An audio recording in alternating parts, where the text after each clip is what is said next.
Makasih banyak pimpinan seluruh anggota, Pak Menteri yang saya hormati beserta para seluruh tim. Saya sebenarnya ingin banyak memberikan apresiasi kepada Pak Menteri, tapi karena waktu, yang jelas performance dan apa yang disampaikan sangat meyakinkan.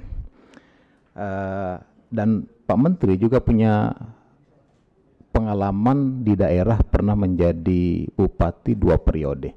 Nah, sekarang yang ingin saya tanyakan satu, bagaimana Pak Menteri bisa menerapkan apa yang Pak Menteri sampaikan ini dan memastikan itu bisa diterapkan di daerah, terutama pengangkatan honorer.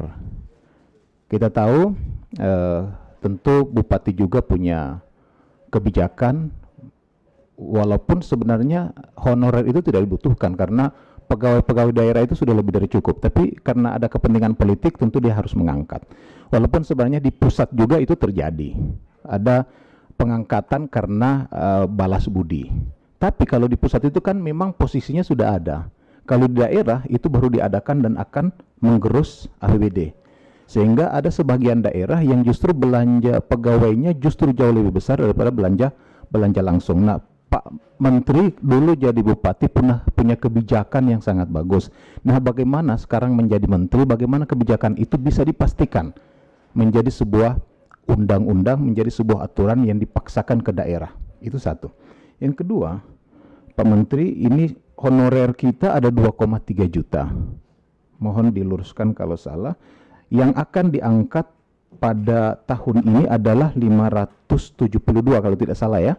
72.000. Nah, apakah sudah ada planning, perencanaan untuk sisanya? Ini yang kedua. Yang ketiga, ini keluhan dari pegawai vertikal yang ada di Gorontalo.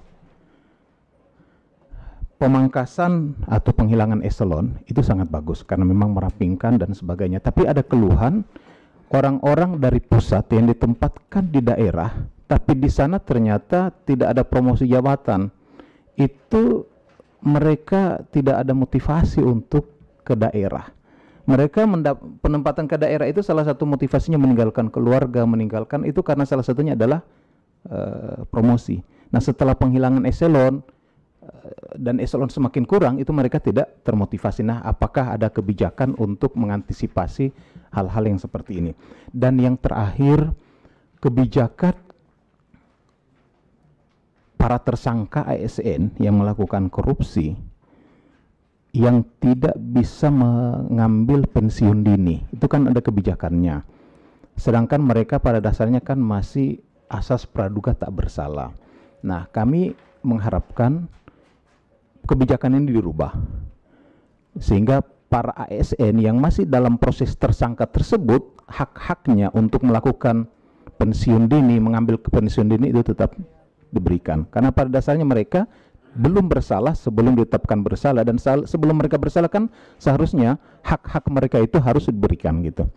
Itu saja Pak Menteri. Mudah-mudahan Pak Menteri walaupun pemain, bukan katakan pemain cadangan, tapi pemain inti yang dimasukkan belakangan, tapi sangat menentukan jalannya permainan gitu. Demikian. Assalamualaikum warahmatullahi wabarakatuh.